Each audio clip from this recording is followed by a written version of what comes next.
Temple city danger లో పడింది. వరద ముప్పు భయపెడుతోంది. ఆక్రమణలకు ఇప్పుడు భారీ మూల్యం చెల్లించుకోవాల్సి వస్తోంది. భారీ వర్షాలు మళ్లీ కురిస్తే తిరుపతి మొత్తం మునగడం ఖాయమన్న ఆందోళన వ్యక్తమవుతోంది.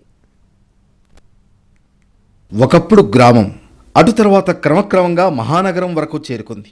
టౌనీకరణతో పాటు ఆధునీకరణ జరగకపోవడంతో కొత్త సమస్యలు ఎదురు కాబోతున్నాయి.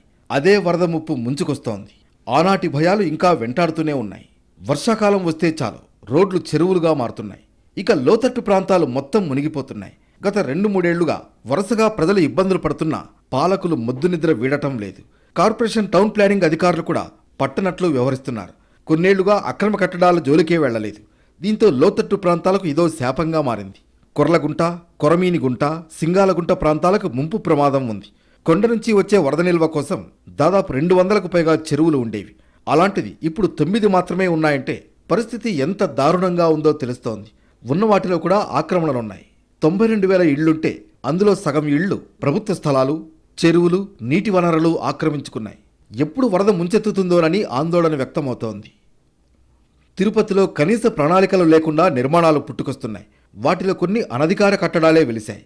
90,000 ఇళ్లుంటే అందులో సగానికి పైగా పట్టణ ప్రణాళిక విభాగం అనుమతి లేదు. కాలువలు, రోడ్లు ఎలాంటి ప్రణాళిక లేకుండా ఇళ్ల నిర్మాణాలతో వరద నీటి ప్రవాహానికి అడ్డుకట్టపడి ఇళ్లల్లోకి చేరుతోంది. పలు కాలనీలను ముంచింది. ఎప్పుడో ఏళ్ల క్రితం నిర్మించిన మురుగునీటి కాలువలు దెబ్బతిన్నాయి. నీళ్లు వెళ్లేందుకు కూడా వీలు లేకుండా మారాయి.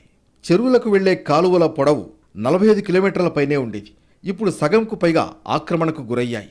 నిర్మాణాలపై పర్యవేక్షణ లేకపోవడం కార్పొరేషన్ వంతైతే, ప్రభుత్వ భూముల్ని ఆక్రమించిన వారిని కట్టడి చేయలేకపోవడం రెవెన్యూ వంతైంది. వీరి నిర్లక్ష్యం కారణంగానే వర్షం పడితే చాలు మధురనగర్, నవోదయ కాలనీ, ఆటోనగర్, అశోక్ నగర్, సంజీవనగర్, కొర్లగుంటలు మునుగుతున్నాయి. స్మార్ట్ సిటీగా తిరుపతిని అభివృద్ధి చేస్తామనే నాయకులు, అధికారులు అక్రమ కట్టడాలపై దృష్టి సారించకపోతే తిరుపతి ప్రజలకు ఇక ముందున్నదంతా ముసళ్ల పండగే అవుతుంది.